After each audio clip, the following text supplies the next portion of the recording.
আমি সারা জীবন সুদের বিরুদ্ধে ওয়াজ করলে সুদ যাবে না, কিন্তু দেশনেত্রী মাননীয় প্রধানমন্ত্রী যদি কালকে ঘোষণা দেয় বাংলাদেশের কোনো ব্যাংকে ব্যাংকিং ফিনান্সিয়াল ট্রানজ্যাকশনে কোনো সুদ চলবে না, তার পরের দিন থেকে বাংলাদেশে কোনো সুদ থাকবে না, চিল্লায় বলেন ঠিক কিনা? এজন্য সাইয়েদনা ওমর ফারুক বলতেন, ইন্নাল্লাহা লা ইয়াযাউ বিল কুরআন মা ইয়াযাউ বিস সুলতান। আল্লাহ মাঝে মাঝে ক্ষমতার মাধ্যমে এমন কিছু করে যেটা আল্লাহ কোরআনের মাধ্যমেও করে না, চিল্লায় বলেন ঠিক কিনা? কালকে যদি ঘোষণা হয়ে যায় 5 ওয়াক্ত নামাজ যদি না পড়া হয় 5 বেত। কয় বেত? চেয়ারম্যান না পড়লে চেয়ারম্যানের পিছনে 5 বেত, এমপি না পড়লে এমপির পিছনে 5 বেত। কথা বলেন? মাননীয় প্রধানমন্ত্রী যদি এটা ঘোষণা দিয়ে দেয় যে কালকে থেকে নামাজ না পড়লে 5 বেত, এটা সবার জন্য এই আইন। একটা বেনামাজি খুঁজে পাওয়া যাবে? সব কই দৌড়াবে? মসজিদে। অজু থাকলেও দৌড়, না থাকলেও দৌড়। কারণ মায়ের উপরে কোনো ওষুধ আছে? কথা বলেন? কারণ মায়েরে ভিটামিন আছে, মায়েরে কি আছে? এজন্য ইন্নাল্লাহা লা ইয়াযাউ বিল কুরআন মা ইয়াযাউ বিস সুলতান। মাঝে মাঝে আল্লাহ ক্ষমতা দিয়ে এমন কিছু করে যেটা মাঝে মাঝে আল্লাহ কোরআন দিয়েও করে না। এজন্য অনেক নবীকে নৈতিক বিজয় দান করলো, বিশ্ব নবীকে শুধু নৈতিক বিজয় নয়, পাশাপাশি রাজনৈতিক বিজয়ও দান করেছে কে? তিনটা নিয়ামতের ঘোষণা দিয়ে আল্লাহ বললেন, আলাম নাশরাহ লাকা সাদরাকা ওয়া ওয়াদা'না আনকা বিজরাক আল্লাযী আনকাদা যাহরাক ওয়া রাফা'না লাকা যিকরাক। পড়েন সুবহানাল্লাহ। নবী হে, আপনার মর্যাদা আমি অনেক বাড়িয়েছি। আপনার কথা শুধু মুসলমানেরাই বলে না, হিন্দুরাও বলে। আছে না নাই? গতকাল এক হিন্দু ভাই আমার হাতে হাত রেখে শাহাদা বাক্য পাঠ করে গাজীপুরে মুসলমান হয়ে গেছে।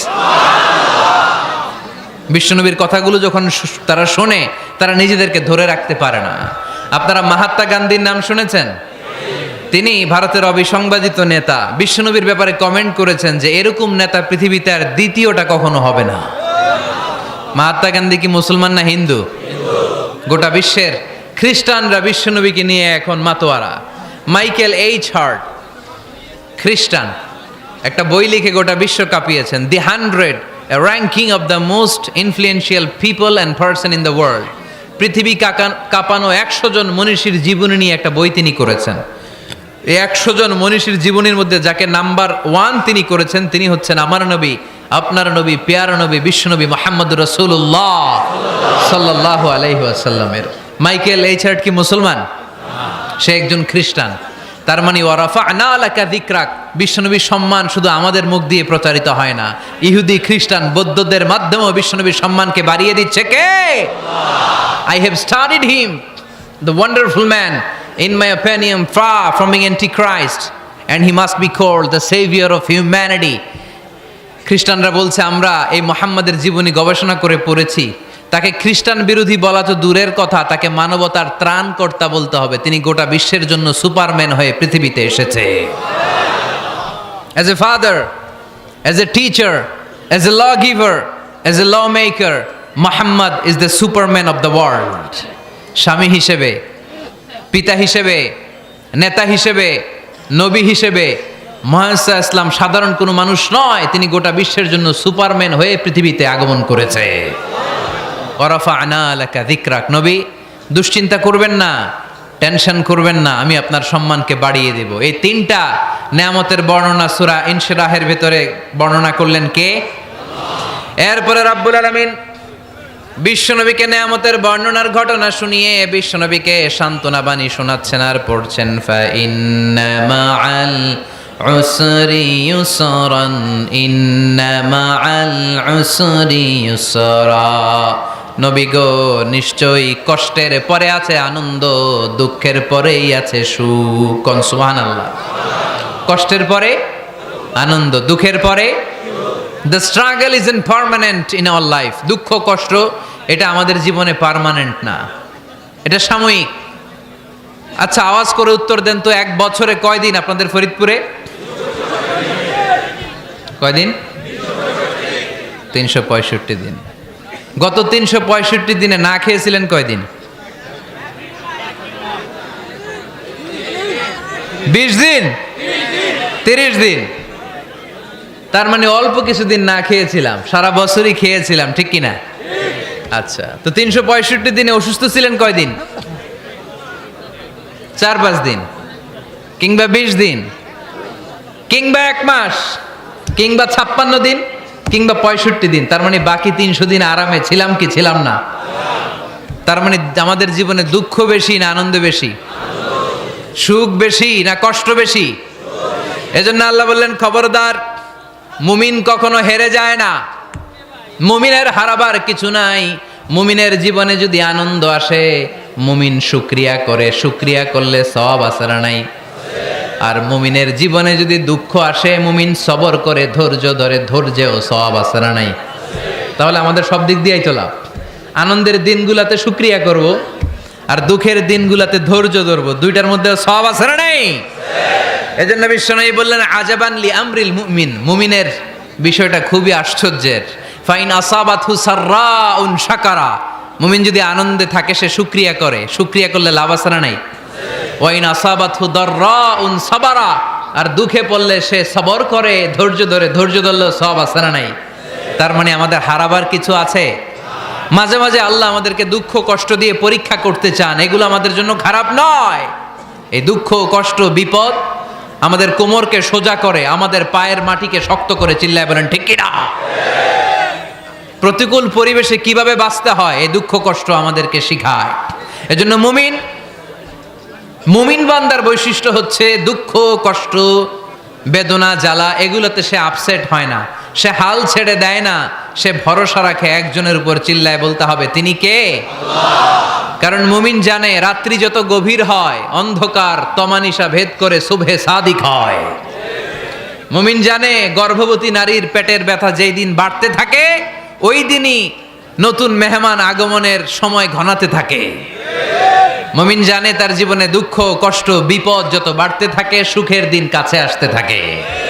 এজন্য মুমিনের হারাবার কিছু নেই। ফা ইন্নামা আল উসরি ইউসরা, ইন্নামা আল উসরি ইউসরা। নবী হে, কষ্টের পরেই আছে আনন্দ, দুঃখের পরেই আছে সুখ।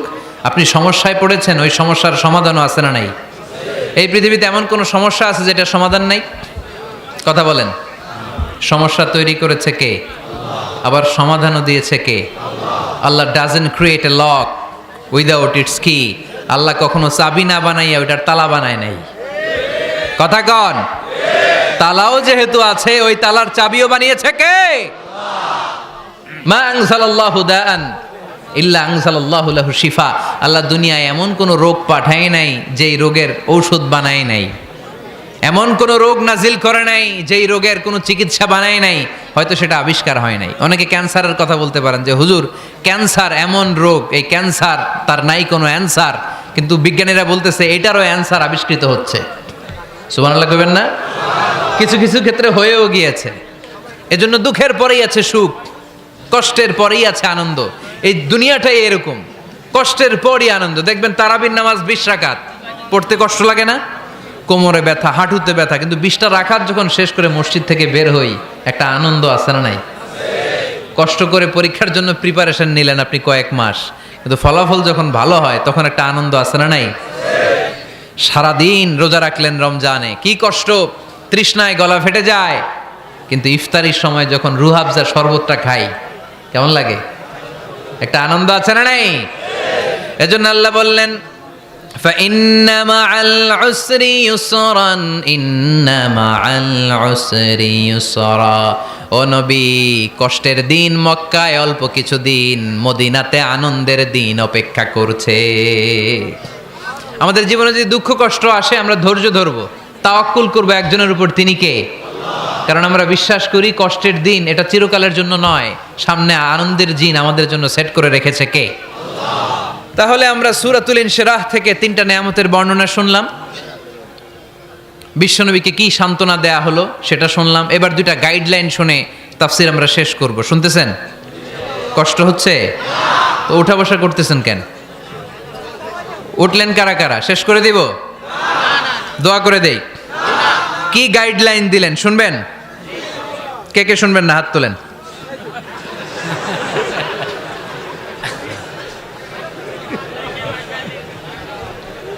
কষ্ট হইতেছে? গরম লাগতেছে না?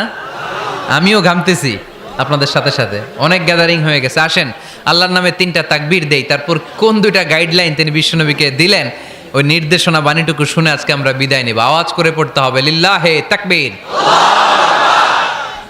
লিল্লাহে তাকবীর, লিল্লাহে তাকবীর। গাইডলাইন নাম্বার 1, ফাইদা ফারাগতা ফানসাব। নবী আপনি যখন অবসর হন আপনি ইবাদতে মশগুল হন। ফানসাব ফিল ইবাদা, তাফসীর ইবনে কাসিরে এসেছে আপনি ইবাদতে মশগুল হন যখন আপনি অবসর পান। অবসর আল্লাহর দেয়া বড় নেয়ামত, এটা বিশ্বাস করেন? অবসর কিন্তু নেয়ামত। আমরা অনেকেই অবসর সময়কে কাজে লাগাই না, কিন্তু অবসর চলে যাওয়ার পরে যখন ব্যস্ত হয়ে পড়ি তখন বলি হায় রে, অবসরটা যদি কাজে লাগাইতাম। পরীক্ষার পরে 3 মাস ছুটি ছিল, এই 3 মাস অবসরে যদি পড়তাম তাইলে তো আজকে ভার্সিটিতে চান্স পেয়ে যেতাম, ঠিক কি না? এজন্য বিশ্বনবীর আল্লাহ বললেন, নবী ফাইদা ফারাগতা ফানসাব ওয়া ইলা রাব্বিকা ফারগাব। মাদানী জীবনে, মাক্কি জীবনে, দাওয়াতি কার্যক্রমের পরে, রাষ্ট্রীয় কার্যক্রমের পরে যখনই আপনি অবসর পাবেন তখনই আপনি ইবাদত করেন, তখনই বেশি বেশি আল্লাহর কাছে দোয়া করে। দোয়াটা খুব শক্তিশালী, কিন্তু আমরা অনেকে জানি না কি করে দোয়া করতে হয়। সিনসিয়ার দোয়া ইজ লাইক এ মিসাইল।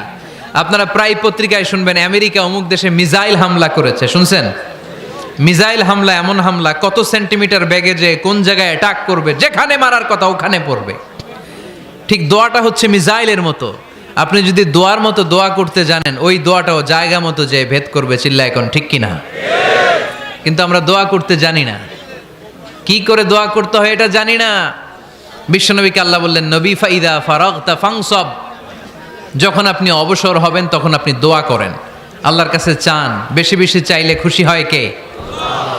তার মানে প্রথম ঘোষণা হলো ফাইদা ফারাগতা ফানসাব। প্রথম নির্দেশনা হলো নবী যখনই আপনি অবসর পাবেন ইবাদত করবেন এবং দোয়া করবেন, বেশি বেশি আল্লাহর কাছে চাইবেন। 2 নাম্বার দিক নির্দেশনা হলো ওয়া ইলা রাব্বিকা ফারগাব, সব সময় আপনি আপনার আল্লাহর দিকে মনোনিবেশ করবেন। বিপদে পড়লে ডাকবো কারে? আমাদের অসুস্থতাকে সুস্থতায় পরিণত করে দিতে পারে কে? চাকরির জন্য পাগল পারা, চাকরি নাই, চাকরির ব্যবস্থা করে দিতে পারে কে? বিদেশে যেতে মনে চায়, পাসপোর্ট দিয়ে রেখেছি, ভিসা নাই, ভিসা লাগাই দিতে পারে কে? কিন্তু আমরা দুঃখ, কষ্ট, বেদনা কিছু একটা হইলেই সবার আগে আল্লাহরে শেয়ার করার আগে ফেসবুকে শেয়ার মেরে দেই। আছে না নাই? আপনাদের ফেসবুকে অ্যাকাউন্ট আছে নাকি? কার কার আছে দেখি?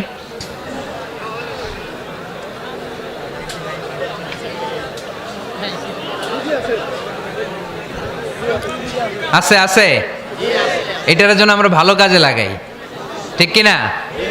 আপনি চাইলেই এমনভাবে ফেসবুক ফ্রেন্ড লিস্ট করতে পারেন যারা ভালো ভালো জিনিস শেয়ার করে, যারা মোটিভেশনাল জিনিস শেয়ার করে, ইসলামের পক্ষে কথা বলে। আপনার এক একটা শেয়ারে অনেকের জীবন বেঁচে যেতে পারে, ঠিক কিনা? একজন মুমূর্ষ রোগীকে বাঁচাতে রক্তের প্রয়োজন, রক্তের গ্রুপ এ পজিটিভ। যারা রক্ত দান করতে আগ্রহী তারা এই নাম্বারে যোগাযোগ করুন। ফেসবুকে মাঝে মাঝে এরকম নিউজ আসে না নাই? আপনি just you put down in share, শেয়ারের মধ্যে একটা পুট করে দিলেন, একটু শেয়ার মেরে দিলেন, ছড়িয়ে পড়লো হাজার হাজার ফেসবুক ফ্রেন্ডদের কাছে। তাদের অনেকে ব্লাড দিতে আগ্রহী, সে তাড়াতাড়ি যেয়ে সেখানে ব্লাড ডোনেট করে আসলো। আপনার একটা শেয়ারের কারণে বেঁচে গেল অনেকগুলো প্রাণ। চিল্লা এখন ঠিক কিনা? রক্তদানের মতো শ্রেষ্ঠ ইবাদত হতে পারে? আমরা মনে করি শুধু জিকিরি ইবাদত, আমরা মনে করি শুধু নামাজি ইবাদত। রক্তদান, এক ব্যাগ রক্ত থেকে অনেক মানুষকে বাঁচানো যায়। এর মধ্যে আছে হিমোগ্লোবিন, এর মধ্যে আছে প্লাটিলেট, আছে প্লাজমা। রক্তে একটা উপাদান আছে প্লাজমা, নাম শুনছেন? আগুনে পোড়া রোগীকে বাঁচাতে এই প্লাজমা লাগে। হসপিটালের বার্ন ইউনিটে যেয়ে দেখবেন মানুষ কিভাবে চিল্লায়। নুসরাত নামে একটা মেয়ে মারা গেল না? এক বদমাইশের কবলে পড়ে মারা গেল না? তাকে আগুন জ্বালিয়ে দেওয়া হয়েছিল তার গায়ে, তার প্লাজমাগুলো জ্বলে গিয়েছিল। আগুনে পোড়া রোগীর যে কি কষ্ট, একটু দেখার জন্য হসপিটালের বার্ন ইউনিটে যাবেন, দেখবেন যে কি কষ্টে আছে তারা। এই প্লাজমাগুলোকে অনেক সেন্টিগ্রেড তাপমাত্রা নামিয়ে ঠান্ডা করে দেহে পুশ করা হয়। আপনার এক ব্যাগ রক্ত থেকে প্লাজমা আলাদা করা হবে, প্লেটলেটস আলাদা করা হবে, হিমোগ্লোবিন আলাদা করা হবে, শ্বেতকণিকা, লোহিত কণিকা আলাদা করে অনেকগুলো মানুষ বেঁচে যাবে। এজন্য ফেসবুক থাকাটা দোষের কিছু না, তবে ভালো কাজে আমরা ব্যবহার করব, ঠিক কিনা? আপনার ফেসবুক শেয়ারিং আপনার জান্নাতি বানাতে পারে, আর আপনার ফেসবুক শেয়ারিং